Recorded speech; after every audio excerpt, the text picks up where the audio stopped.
So as he's getting ready, I first met Roni in LA, of all the places, and I'd already heard New Forms by then, and I was just blown away by that album, and I still to this day can't even fathom how he made that album. And so when we said we're doing this project in Bristol, and then I started hearing some of the stories and your name being mentioned and your brother being mentioned.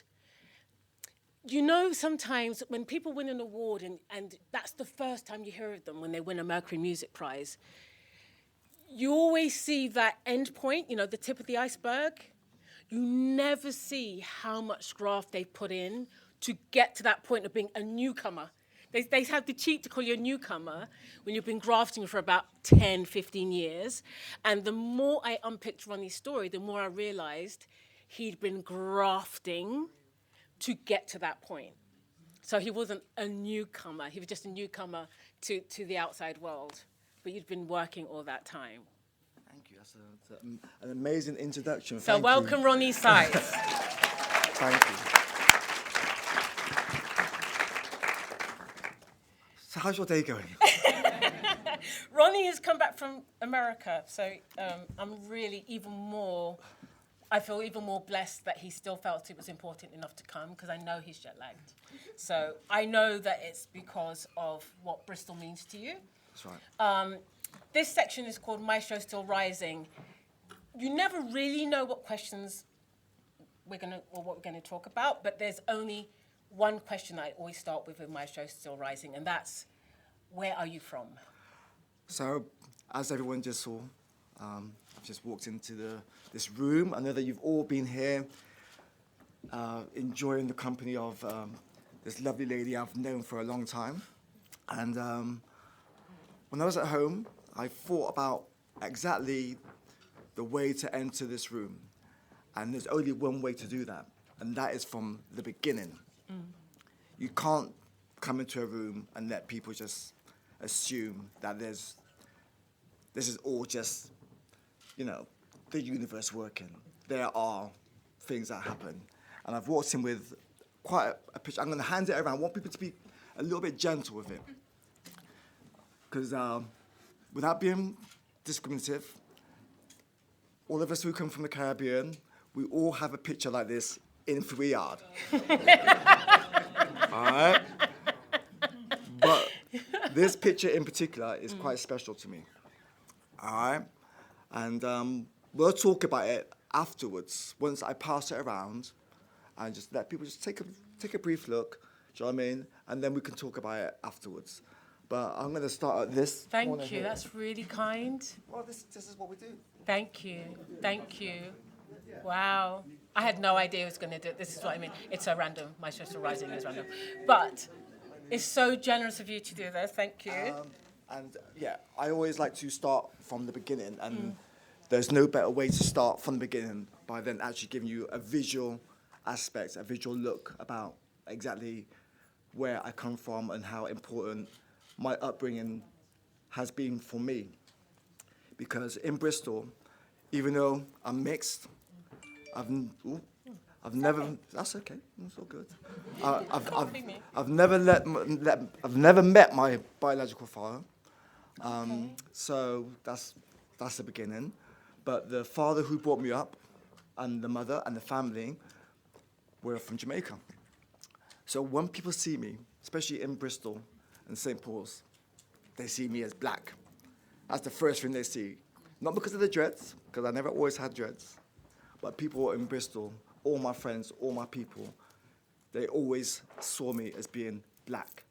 But I am mixed, and but I was brought up in a Caribbean, lovely family, two brothers, one into sound system culture, one into hip-hop culture, a sister who had a great voice, who's very godly in church, and a mother who would sing this vibrato around the house while she was hoovering, and it used to annoy the hell out of me.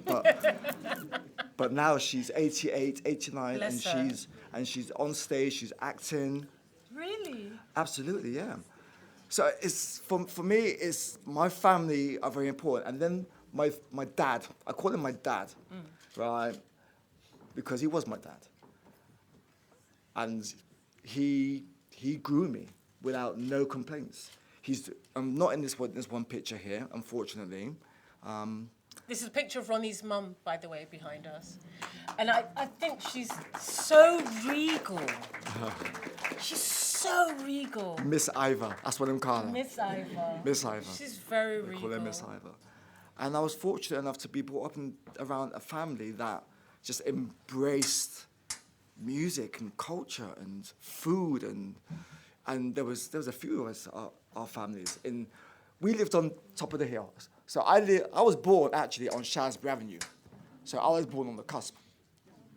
So for those who don't know, you got St. Paul's, you got St. Andrews, you got Montpellier, and then you got Shaftesbury Avenue.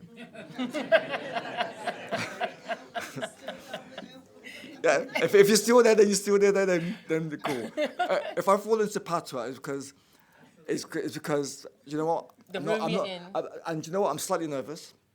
I've travelled, and I've been looking forward to this all day, and I want to make sure that this comes across correctly, because I don't do these often, and so my family very important, and they endorsed me. Do you know what I mean? Everything they did, if it was to go around and get 20 Embassy No. 1 from the shop, they would give me the money to go and get the cigarettes for them.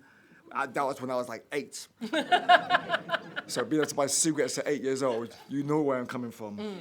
Those type of days. If it was to go to the record shops to go and get all the imports that came in from Sandsvilles or Virgin Records that was in City Centre back in the day, or if there was Revolver Records, then Picton. Listen, and listen, we have to remember the guy's name, Tony.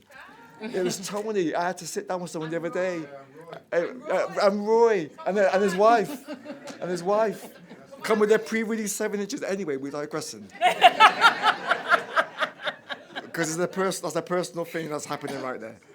But it was, I lost my train of thought. Well, do you know what, Ron? I was going to say, you're talking about your house being full of culture and music. Because you to me, you're so creative. So I just wanted to know whether at school they picked up on that, whether you were known as being creative at school, whether they encouraged you in any way. School was tough. In Bristol, school was tough. It's like, God knows I wanted to try. God knows I wanted to do good. But they didn't see me. Right. And anything that I tried to do was, it just seemed wrong. It's like, I endorsed my culture. So anytime I tried to advocate my culture, like if I was playing beats on the table, I was seen to be annoying, not like a potential drummer. Or if I started beatboxing, it was because I had a tune in my head. When they talked about doing music, even now, in hindsight, I wish I learned more about, the rudimentals of making music. I wish I knew the vocabulary of Andante and all the above.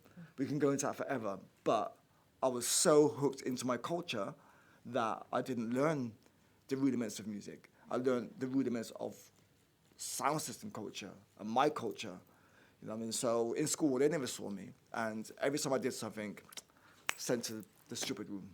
So So I ended up in the wrong room. It was back in the day when we used to get the cane, we get the dap. You know what I mean? Clive spoke about the dap. Oh my God, listen, I had to wear 3 pairs of trousers and put cardboard because you knew that you was going to get the dap that day. And not even for anything. I can't believe we're laughing about this. This is appalling. But, the fact of the matter is that, if you don't laugh, then you're going to cry. Yeah. Yeah. And school was tough. It was hard, and we worked it out. And eventually, my mum said, you don't have to go back. So I got expelled from school. But I found another school, which was Sefton Park Youth Centre. And I found a guy called Joe Black. And he ran this youth centre, which was incredible. And he invited us in. And he didn't tell us what to do. School told us what to do.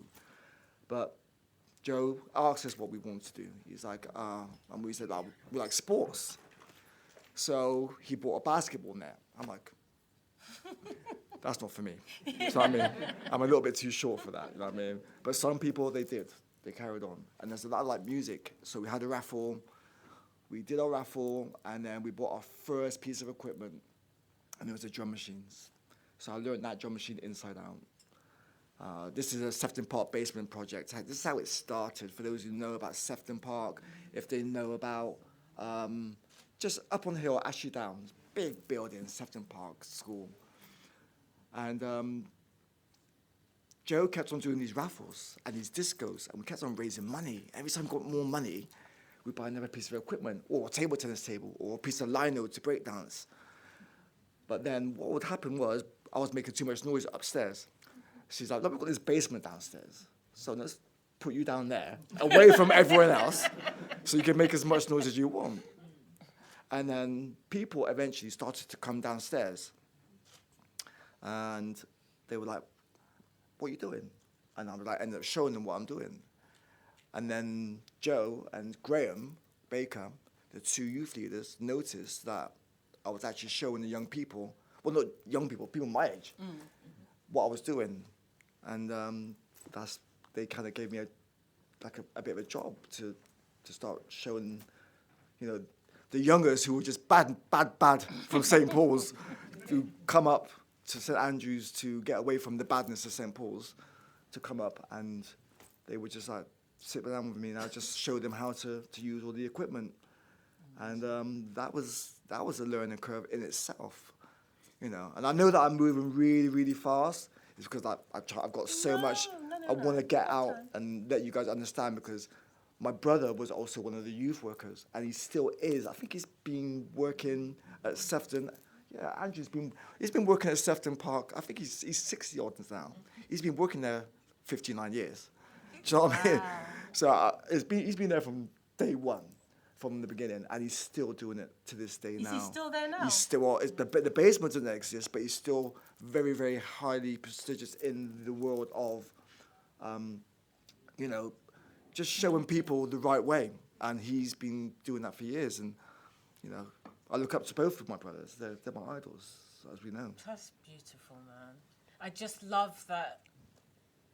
First of all, because you said something that's quite heavy, but you said it in a light way, as in you've never met your biological father, you know you're mixed race, but you're black because your family were black.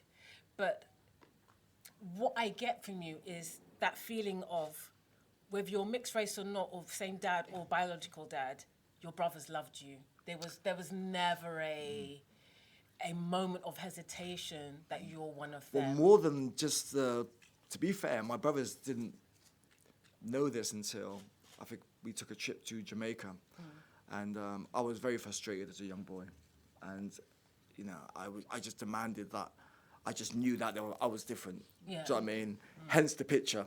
Do you know what I mean? You can look at that picture all day long, and it's like, there's a little white baby sat on my mum's lap. Do you know what I mean? If you don't get it from that, then you're not gonna get it. Do you know what I mean? And back in the day, they said, you're a throwback. I'm like, okay, yeah, all right, I'm a throwback.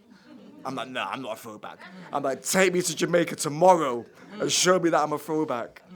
And it was kind of a cruel, like, selfish way, but I actually got the answers that I wanted, and those answers then allowed me to be able to grow into a better human being, because I never had that whizzing around in my head all the time. I could now focus on my talent and what it is that I wanted to do, rather than thinking, who the hell am I? And being able to put your... It's beautiful. No, listen, what you know, I think what's beautiful is being able to actually put your head on a pillow, right? Which a father who knows that I'm not his son, but he treated me like I was his son, even with all the rumour mill and everything. You know what I mean? In Bristol, and he took it and accepted it. No longer, he's not here no longer. Do you know what I mean? I miss him. He's in my dreams every day. I joked about him last night. He said, "You better be good, boy." You know what I mean? But he allowed me to be able to put my head on a pillow every night and then start to dream. And that's more important for me, is to be able to make sure that when I put my head on my pillow, that I can dream and dream big. And that's what I did. That's beautiful. It's the truth.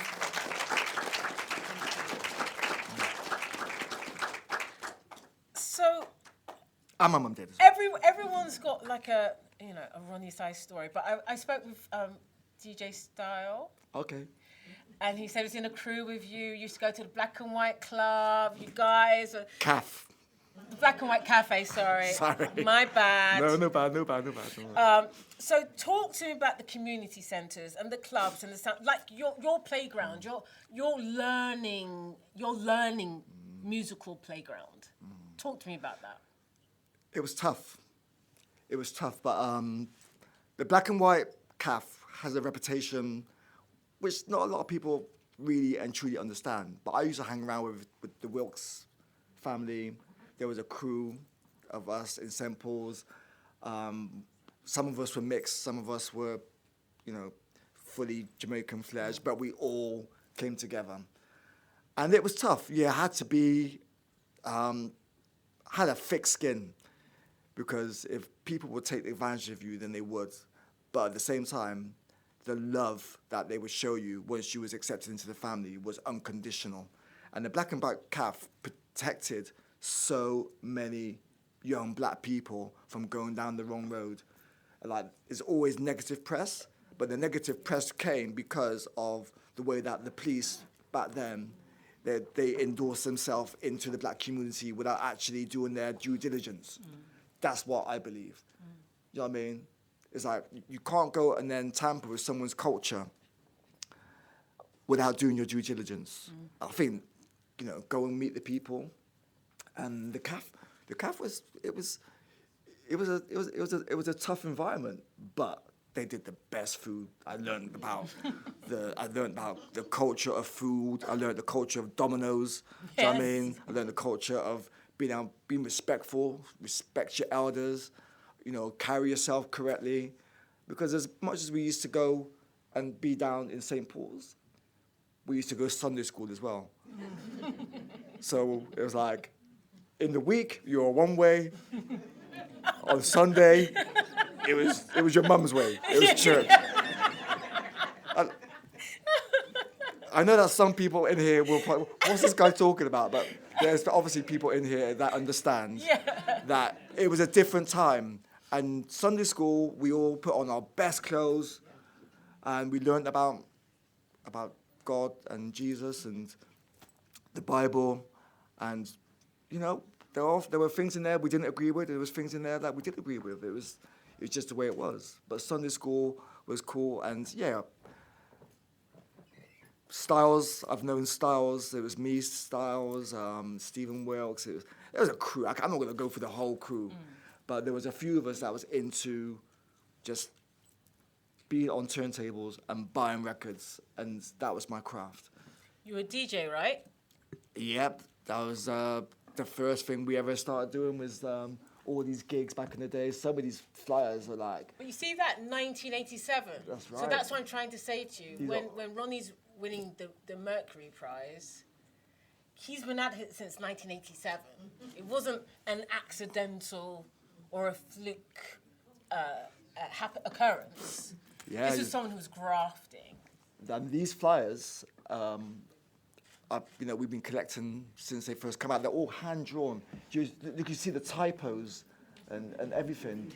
KC Rock Crew, there was Chris and Kels, and some of these parties were incredible. They were in people's houses, and it was just a sound system in someone's house, and there was drinks, and they would just go on for days. And no one would complain. It was fine. It was just the culture. That's what it was. And, that's what grew me. It was an incredible time, And I'm sure if you go online, you'll see some of the videos, the good ones. You know what I mean? Just imagine St. Paul's Carnival, but 7 days a week. And Star and Garter, right? Because I can see this picture here of Name the Cherry. Yeah. From way back when. Yeah. to the Star and Garter. So That's right. So, like, you know, like... you've got a soft spot for Star and Garter, right?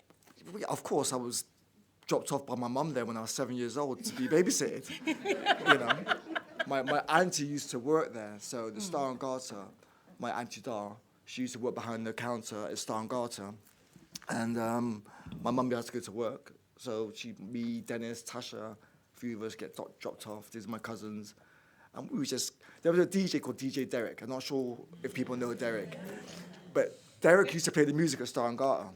Right, but just round the back, right, no one knew that he had this like record box, and I was like 8, 9 years old, 10 years old. You know, I can't remember, but as far as I can remember, I must have raided that record box plenty of time. Anything that James Brown, Polydor, put on, anything that had to do with like funk and breaks was my thing. But the Star and Garter is the last shebeen in Bristol. Wow. It's the last one.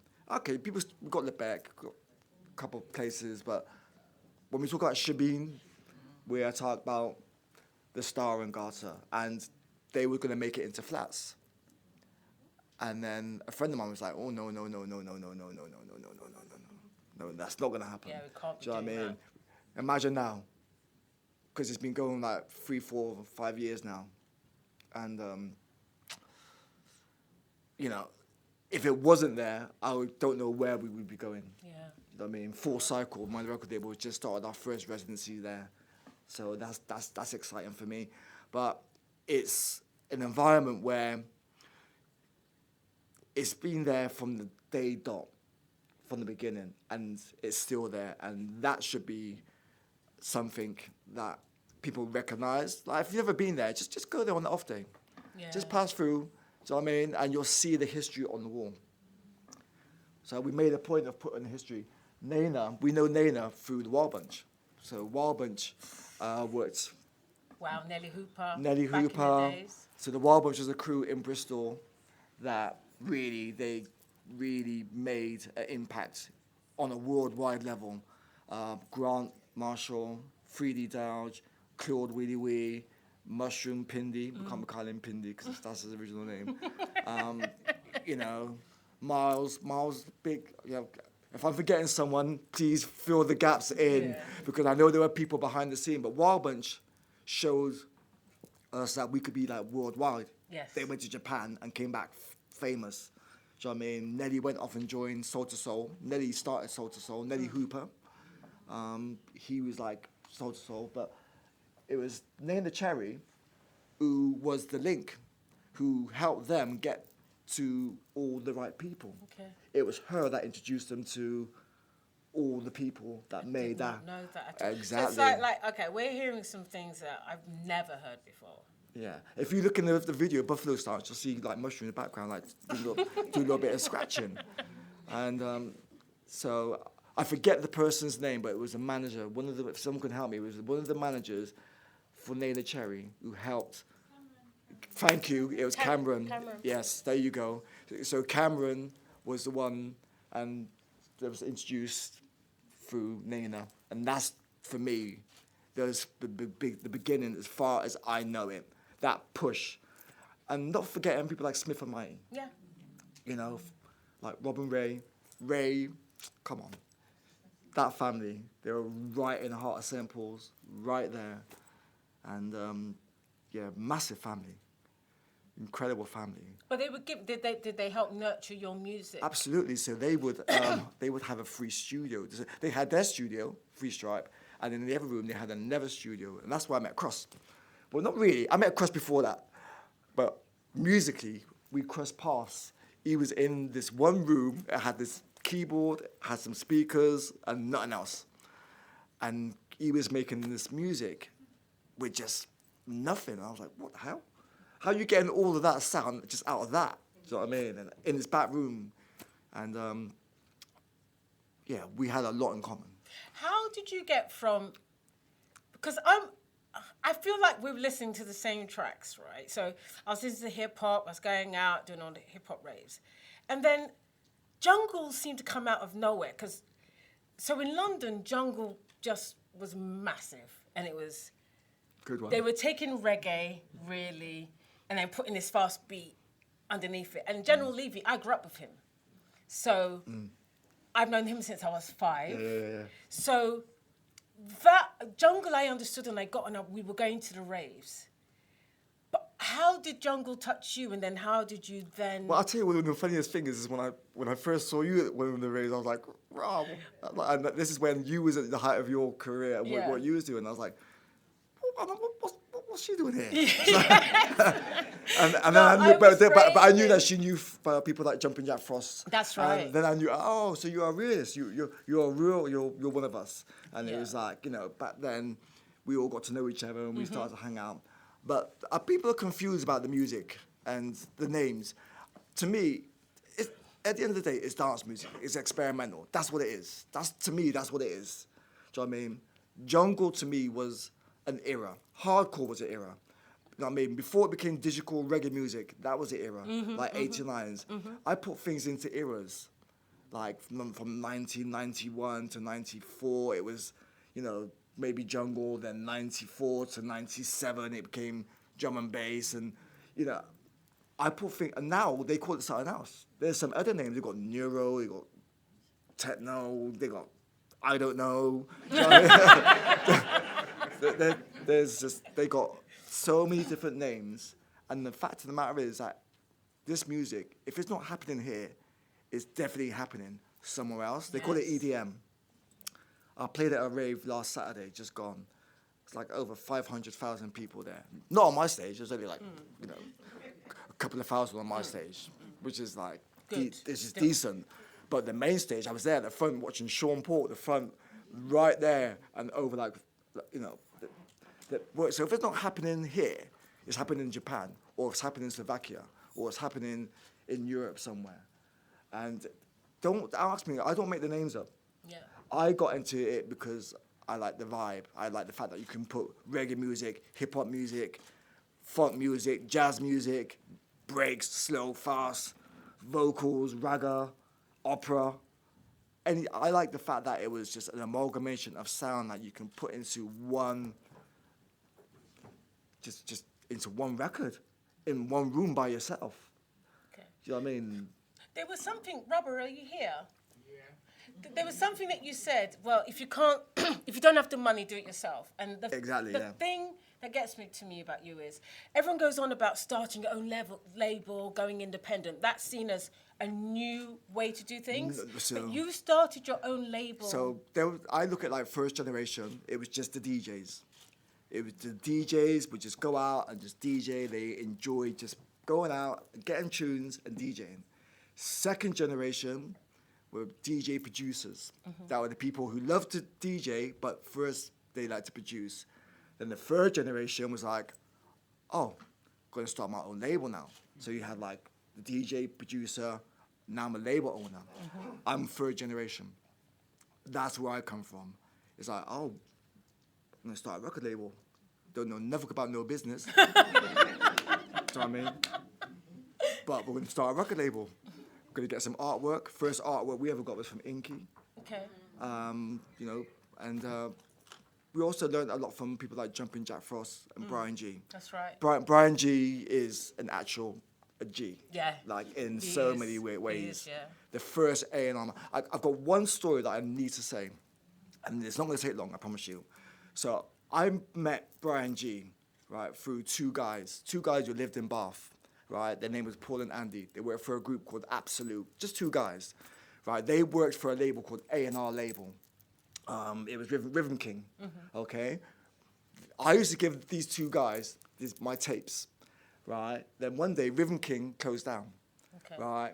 These tapes were in this drawer, which Brian G then picked up. Stay with me, right?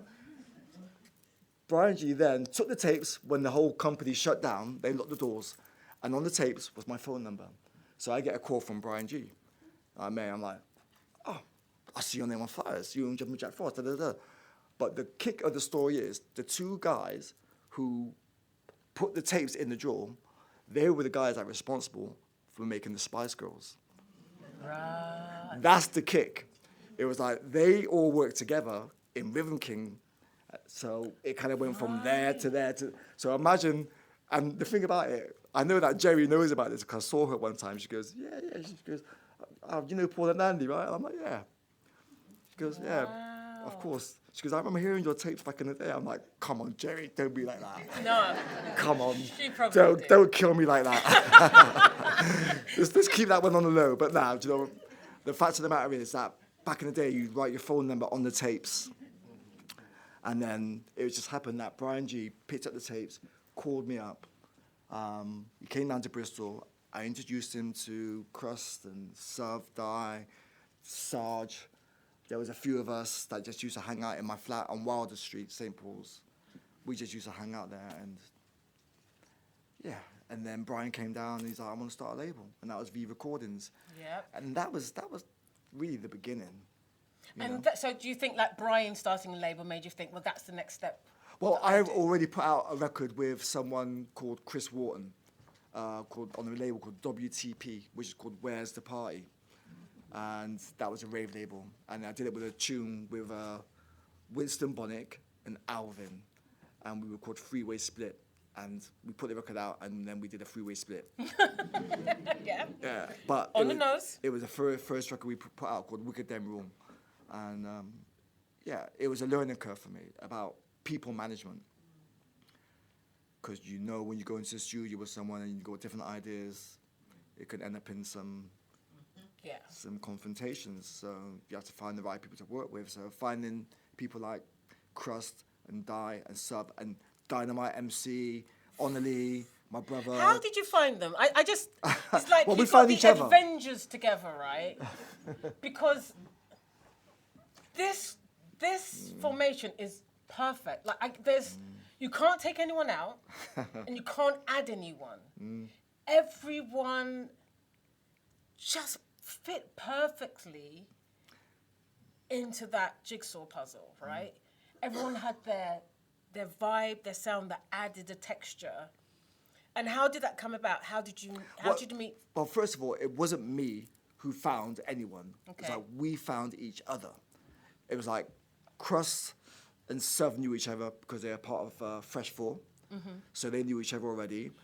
Di was part of Way Out West, so he kind of knew Crust a little bit anyway. I met Sub in Ajax Blues. Exactly. He's dropping some. I know. And listen, Keeping it real. this is I get the one opportunity. I don't do this often, and I probably won't do this again. So this No, is. we're blessed. And then I met Di. He was skateboarding down the Gloucester Road, and we just stopped each other in the middle of the road. I'm like, "You all right?" And he's like, "Yeah, you're right." And he goes, "Do you want to hang out?" I was like, "Yeah, let's hang out." And he's like, "Yeah, when's your birthday?" 29th of October. Oh, same day as mine. Oh wow. Next week, by the way. So Yeah. all cars. Scorpio. Come on. And then we knew that Bristol's so small, common connection. Everyone knew everyone. And then my other brother, Carl, was doing pirate radio station, and then we needed some jingles. So that's when we drew in Onali and his sister. Right. So then when it came to trying to put together some type of group, we just drew for people that we kind of knew. You know what I mean? We were approached by Talking Loud and Giles Peterson, Paul Martin. And that was probably the best day of my life, was signing off the Dome. Wow. The best day, hands down. You know what I mean? Bar my kids being born. Yeah. But, you know, the best day as a young person, was told that I was going to be nothing. You know, signed into a major record there. I couldn't wait to get off the Dome. Had a job. I was like, "Mum, got a job!" I mean, so that was a bit. But we all came together, and it wasn't easy. There's a few people missing from this. There's Cy John. Okay. Cy John used to work in all the record shops. Simon John. He plays the doom, the stand-up bass. And then we had like Clive Deemer, who was a drummer, who plays for Portishead drummer, plays for Radiohead. And really, Clive Deemer, he taught me how to be a professional. Like, I would turn up like maybe 20 minutes late. Clive Deemer would turn up an hour early, and his drum kit would be set up on stage ready to go. You know, while everyone else is still, you know, trying to make their way to the rehearsals. So I learned how to be professional from Clive Deemer. I'm sorry like, he's not in this picture, but I think my point is that we all had someone that we all knew in common. And then when we came together, we just seemed to make it work and make it gel. And my point being as well is that you can be in a room with someone talented, but if you guys don't connect, then nothing's going to happen. Yeah. The fact of the matter is, we connected. And I swear to God, the tunes that we were making back then, we enjoyed so much. We would sit down and listen to a loop for an hour and just nod our heads like that. Right, so this is what I was saying. I was saying to someone that every now and again you make a tune and you just know. Like you're in the studio and you think, am I mad? Because this tune... We didn't care. You didn't care? It wasn't about... Because it wasn't about having your music on the shelves or being criticised in magazines. It was never, ever about that. That was irrelevant. Once the doors closed, who gives a damn what's going on the outside? But I mean, if it sounds... What used to happen is, if it sounded good in the studio, you then have to play it in the car. Because all the time before... Yeah. All the music used to hear used to be in the car. People used to have that bass booming in the car. They had car systems. People must laugh at how we used to... The car test. How the car setup was. The car test is the most important That part. was the most important part, right? Yeah. You had to play it in the car. And if it sounded good in the car, Yeah. you knew you had something. Oh, listen, you can still hear me driving up and down Stokes Croft at 4 o'clock in the morning. You still do the car test. Standard. Standard. That if you hear some like beeline, like, you're like, what was that? It was me. Just like swoop past your yards. Do you know what I mean? See this tune. So this tune, to me, I don't know how you made this song. I don't know how you even conceived of it. But all I feel is that you must have known it was special. Did you? You didn't?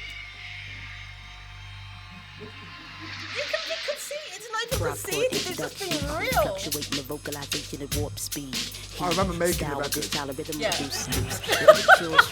And then I took it home and I played it to my then current girlfriend.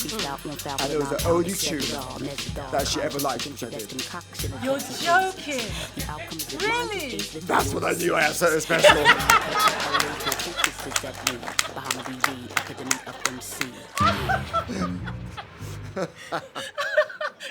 true? I swear down. I can't even lie about it. So you knew then, because... I knew she could play it again. And she played it again. And after like the fifth time, I got sick of it. I was like, can you just stop playing that You tune? can't get sick of this tune. No, honestly, I can't. Because... You can't get sick of this tune. So the story behind this record, Uniforms, was that I reached out to Guru from Gangstar. I sent him some music, and he was like, oh, you know what? I get it, but it's not for me. But I've got someone that I know that's going to hit this view. The next thing I know, I get the vocals back, and I'm like, oh, okay. So he put Bahamadia on this? So Guru handled Bahamadia, but it was another track. Okay. And then once we got the vocals back, then me and Sub, we sat down and we put it together and we made this track together. And we just did it, and it was so much fun. It was like, all the sounds were original, like all the samples that we made ourselves. It just all just came into its fruition. All the vocals from Onali and everything. It just, and the tempo. It was the tempo and the groove, the drums from Clive Deemer. It sounded like nothing else. And we just knew that it was a new form. And that's where the title of the album came from this record. So, yeah. The props to Queen Bahamadia. She, and Guru as well, for the late Guru.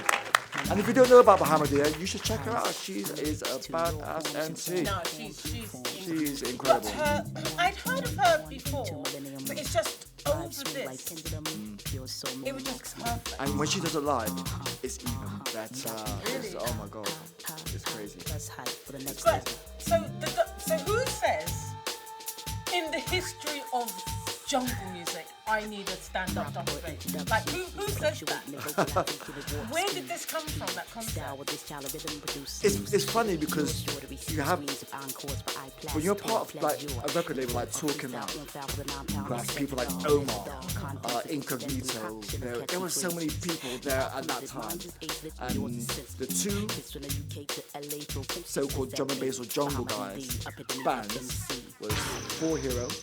Yeah, I grew up with them as well. There's 4 Hero, Mark Digo, and then there was us. There's a slight competition going on. You know what I mean? It's like, you know, and I think we were listening to a lot of what was coming out from New Week and Soul. So what happened was I had a remix given to me by New Week and Soul, which had a double bass in. I was like, what? Remixed it, did that, 40 minutes, smashed it down.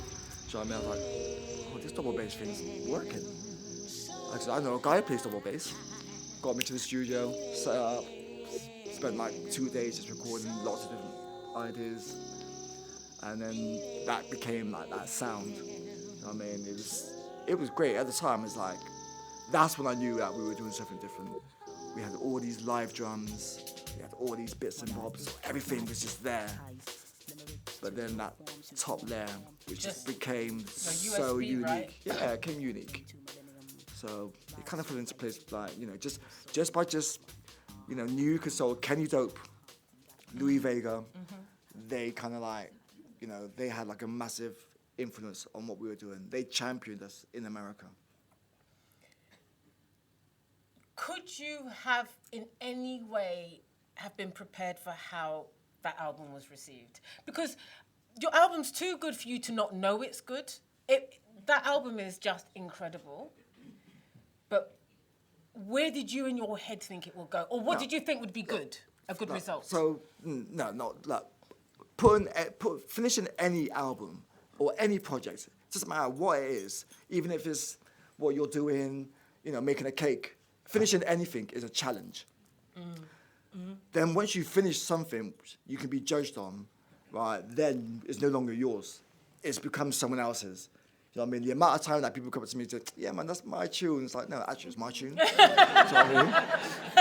Like, or I'll be at a rave and like, there'll be like, groups of people dancing around going, man, that's my tune, this, yeah. I'm like, no. You know, but look, the whole thing about the Mercury Music Prize is like, when we won it, there's a few factors. The fact that Radiohead didn't turn up and they had a major record. And they were so against, you know, the whole industry. But, you know, OK Computer was a classic record. The fact that Prodigy didn't turn up, they just didn't want to be there. That's just not their SP. Do you know what I mean? They didn't want to have someone that wasn't there who was going to win. Oh, Ronnie, No, let me finish. Like Let me finish it. Let me finish where all right. it goes to a good place. Okay. And at the time, it was exciting because the whispers around the room was like, Ronnie, we think you've won this. And I'm like, nah, whatever. We were too drunk. We just bought the free food. We were like, you know, and it was just one of those things where the industry they warmed to us. They warmed to us in a way, and so at the time I was like, oh damn, this is overwhelming. So no, I didn't realize it was that good a record. Ask me the same question now, I think we smashed the bitch out of it. Yeah. You know what I mean? Yeah. It's like the music now is still going. I listen to it now, I'm like, actually, you know what? Yeah, we did kick ass on that. I want to see that moment. Oh God. When you want to marry. You know, people said we were crazy, but we just believed in what we was doing. You know, Die, Suv, Dynamite, you know, Crust. We've all, you know, been working hard for this, and this isn't, you know, just about me. This is about, you know, this. Imagine those guys in that room. They hadn't gone to jungle raves. No. They would never have sonically have experienced that before. And so, because your music sonically would have been different to them, but it has that soul in it, has that craft to it. I just feel like, oh, and listen, and I love OK Computer. it's great songs. They didn't change sonically how music will be played for the rest of, right? But you changed. But that's why now, 30 years on, I can sit back and proudly say, actually, do you know what we did? It was the right decision. It was correct. But one of the things I would like to say, when you're signed to a major record label, and the one thing they never do, they didn't teach us how to do any PR. And when we didn't know that we was going to win this award, it was just out of the blue. But I didn't take the opportunity to thank the correct people at the time, because your head's in the whirlwind. And every time I watch that back, and I don't watch it back all the time that often, but I always have to remind myself that I have to say thank you to the management team, to Paul Martin and to Giles Peterson and to Mercury Records, and say thank you to all the people behind the scene like DJ Paulette. There were so many people that I wish I had had a list. You know, I didn't even mention Onally, for crying out loud, who was like the heartbeat of the album. And Clive Deemer, who was just there, and you taught me so much. And Cy John. It's like, you know, I don't have a lot of regrets, but I regret not taking that opportunity to thank the people that really made a difference and helped. About Kate Theophilus, she was an amazing person at Talking Now, and that lives with me a little bit. That's quite difficult. That shows the person that you are, though. That shows that you are a real person. That was never surfaced for you, and that's why you feel it. So I can feel it viscerally from you, how upset you were that you didn't thank those people. Yeah, and I want to take any opportunities like these to be able to, if they see that, to let everyone that was involved to know how much I appreciate all of their work individually, even though I've spoken to them individually. But everyone that was there and that helped to, because it was a big team, and it was a lot, and there's a lot to, you know, it's a lot to bear, to go there and, you know, not say thank you to the people that actually made the record. But you're also what it human, was. and you're in shock. So but that's my always have opportunity. That's what I want to do. I respect that. So, you live was an experience. Again, another step up was you live. Crazy. Sure, I don't know if anyone's ever seen Roni and represent live before, but it is. I think a lot of people seen Prodigy live. It's that similar type of exhilarance, just energy takes over you. It's like an outer body experience. And Onally again, and Dynamite. Dynamite. And Only, incredible. I mean, they were every single show. The funniest thing about that whole thing is we finished the album, then my A&R man turned around to me and said to me, "So when we going live then?" I was like, "Huh?" Really? You I couldn't was imagine it? No, I just winged it. I was like, "Okay, yeah, I've got it all sorted next week." Took my whole studio out of my studio and put it on stage. That's why when you see all the screens and everything, that's my studio. So we put it up on stage and we just made it work and just said, let's just go for it. And then it was just a learning curve from day one. Parachute jump, pull the cord and see where we land. You say that, but another thing DJ Styles said about you, because I said, did you see something different in Roni to the other guys and to yourself? And he said two things. One was your absolute passion for music and your appreciation of music was just a different level. But he also said you were driven. He said you were the one who'd go, come on guys, let's rehearse, or come on guys, we've got to try and make a track. He said you were always the person who was driven. So when you say things, and I know you're being humble, I just don't want you to forget that a lot has come from you and your drive and your determination to realize your dream and to make the music that you want to make. I think that's for other people to make those decisions, like from the outside looking in. You know what I mean? I'm not the guy that's going to stand and say, yeah, you know what, it was me that did this. Yeah. I'm not that guy, and I will never I ever can take see that, because as well as some people would do that, there were also some people who would say, actually, no, it was me that did that. Do you know what I mean? They can't wait to jump on and I think everyone contributed, and I think it just takes just knitting together sometimes. Beautiful. I'm just going to see. I don't know what's going to come up now. Sam, I'm so scared. Oh, it's coming up. Oh God, it's a bit blurry. Been knocked out. Almost all have been cut. Almost all have been knocked down, but me. No, because something else is playing. Yeah, that doesn't sound like it. Oh no. Yeah, let's go here. Oh. So the album blows up, and then this is one we'll talk about, fame. Because fame is very much a poison chalice in many ways. So people from the outside looking in think, oh, you're so lucky. You're walking, he walked the catwalk for Giorgio Armani. You're the darling. Everyone loves you. And obviously you can see here with Dave Chappelle. And you had a lot of famous people who became overnight fans of you. And that in itself is I think fame is a test, actually. How did you find that fame? Because obviously you dealt with it within the context of Bristol and then drum and bass, but this was worldwide. And even though I know you'd worked those 10 years, that overnight fame thing, it was immediate with you. How did you deal with it? Well, it wasn't just me. It was all of us. You know, and we're lucky that we were a tight unit. It's great that Dynamite was like the best looking kid on the block. He was very so handsome. He took he took the brunt of it. Do you know what I mean? But at the same time, I wouldn't say it was fame was never an issue, because being in Bristol, you're not really allowed to be famous. You know what I mean? As soon as you try to pull that in Bristol, man, they're gonna go and pull you straight back down. You know what I mean? So you walk the same streets, you see the same people. It's like, you know, I got a lot of my friends in here. I've got my niece, and I can see people here that I've grown up with.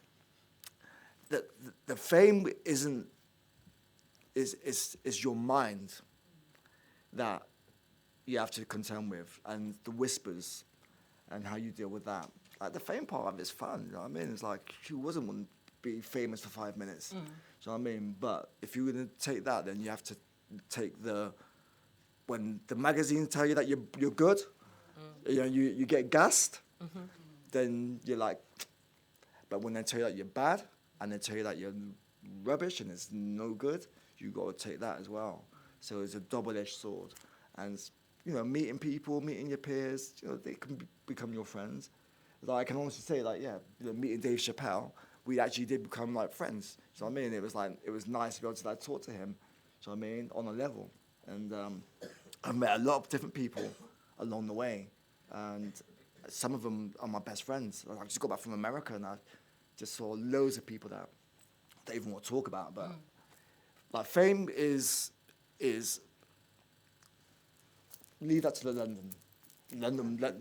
Leave it up, and if you want to be famous, go London. Couldn't be famous. Be famous for nothing. Do you know what I mean? But if you want to be respected, then, you know what I mean, make sure that your mind's straight. Make sure that you stay close to the people that the people that's going to tell you the truth. You know, and that's the real, man. I tell you now, you know, I've got a few people in this room that will tell me the truth right now. That's beautiful, though. Man. That's real. Yeah, that's true. That's true. So, second album. How hard was it? I loved it. What was the pressure? Lucky Pressure. Yeah. That was a good joke if you knew the second album, because the track was called Lucky Pressure. But it just went straight over your heads. So I loved it. I thought it was a great album. Maybe I tried too hard. We tried too hard. It was at a time when the split started to happen. People were getting poached by different labels. We were no longer a team. We had been touring on the road for 2-3 years, living under each other's nose on the bus. Do you know what I mean? Not being able to get in the studio and make music. Do you know what I mean? Look, we all look pissed the hell off. Do you know what I mean? There's not one smile on there. There's not one smile on that herb. I remember that photo shoot, and I'm telling you now, we just wanted to go home. Really? Yeah, of course. We just done like 3 years solid, non-stop, show after show after show after show. And we just wanted to just get back in the studio and make music for ourselves. And did it? was it other people in ears going, you Yeah, could go whispers. solo, you could go solo, you All don't of that. need this person? All of that. All of that. All of that. All of the above. All the stories that you ever hear. That's just the way life goes. How are you with the gang now? The Um, represent team. Yeah, we speak. Some of us. Sometimes. Never. Yeah.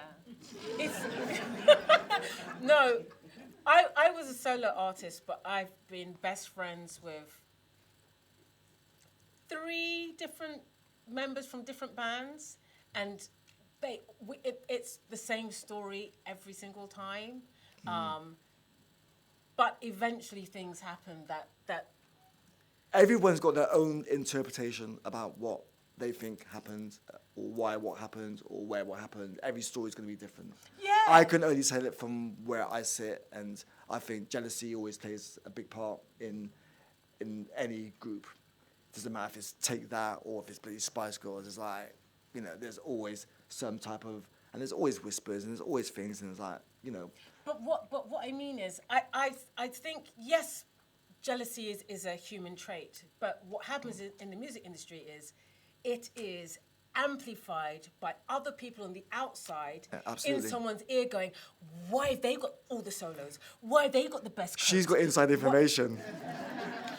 I promise you, I Okay. don't have inside information on you. No, I know. The groups Yeah, that have been really big groups that I've been friends with, and every single one, that's the story. I think I like to praise all the bands that have been around for 20 odd years, Yeah. 30 years, and still going, rather than looking at all the bands that just didn't seem to make it. Do you know That's what a I good mean? point. It's like, look at the Rolling Stones, still going, man. You know what I mean? It's Yeah. like, you know, look at the people that are still doing it and are still tight and still friends and, you know, still making it happen. Prodigy, do you know what I mean? My I know. idols, you know what I Bless mean? It's them. like, so, you know, Bless them. can we get some more positive stuff now? Yeah, of course. Back to Star and Garter, Love the Star and Garter. Right? Love it.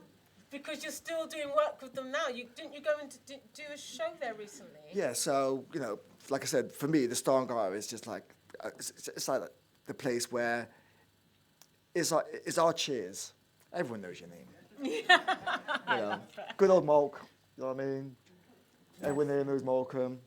You know, it's a struggle to be involved in, you know, trying to make sure that we keep this place open, you know. Like, What are the plans? What do we need to do to keep Star and Garter open? I'm emotionally involved. Well, I think it's happening. Okay, Do you know what I mean? But I just said it's a struggle. Like, nobody, like, in COVID time, do you know what I mean, was going out. So that was just you know, a big hit for everyone, regardless of what you're doing. Yeah. So now we're just like, we're doing pool competitions, and, you know, they're doing food, and they're doing some creative nights down there. You know, just thinking about how to just make sure that the communities, they look forward to putting on events like what we did with Damian Marley was incredible, and more events like that down at the Star and Garter. I'm coming to the next one. Can you let me know, please? Well, you can just follow them on it. Sorry, just Google. All right, Ronnie, I'll just Google. Follow them Roni. on the Instagram, on the gram. I will. On the gram. All right, so I want to thank you for coming out tonight, and I just want to know. I know you've just come back from America, so I want to, before you leave, I just want you to tell us how you see your future now and what you've got planned, because I know you've got some tours coming up. Yeah, so on the real, there was a point a few years ago where I lost one of my sons, and it had an impact. It's been going on for quite a long time. Since he was 12 years old, he had cancer. But then it came back, and then it kind of re-impacted a lot of the family and just things. And I think it got to a point where, personally, I had to make a decision, is whether I'm like, you know what, I'm just done. I'm emotionally done. I'm just going to just chill. I'm just going to just sit back and just kick back and just praise and thank God for the journey that I've had. And then I went to Africa. I went on an 8-week sabbatical around the Caribbean. Then I went to Africa. And in Africa, something happened. Don't ask me what, but something happened. Which country in Africa did you go? I went to, Few. South Africa. You know what I mean? But it was enough to be able to smell the air and to And I was there for a month, and I had a real strong, hard look at myself and a strong think. And when I came back, I made a decision about what I'm going to do. And I've kept that decision, and I've given myself a goal.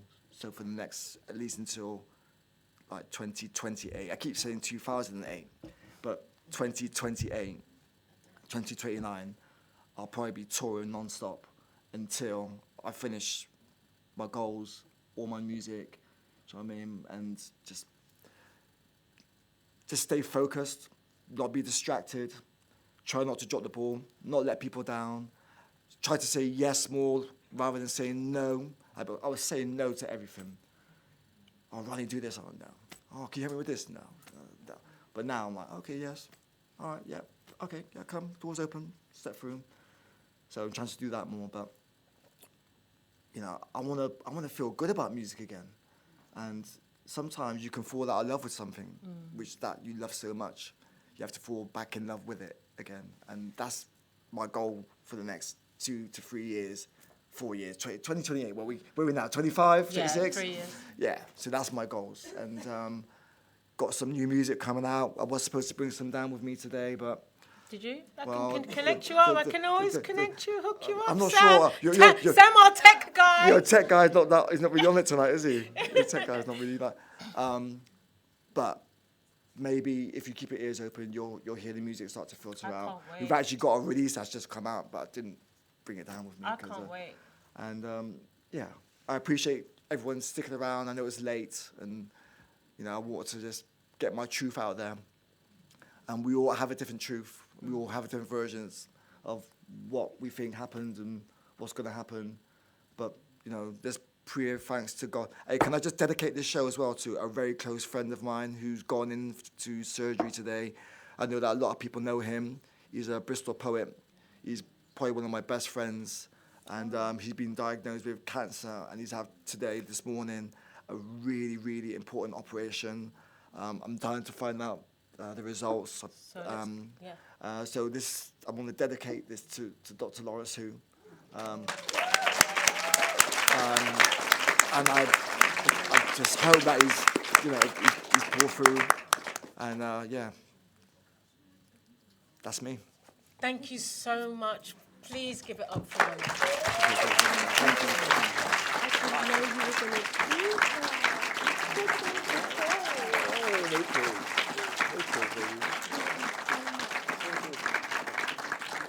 Thank you, guys.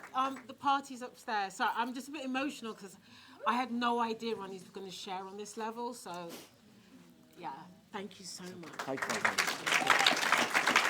Thank you, everyone.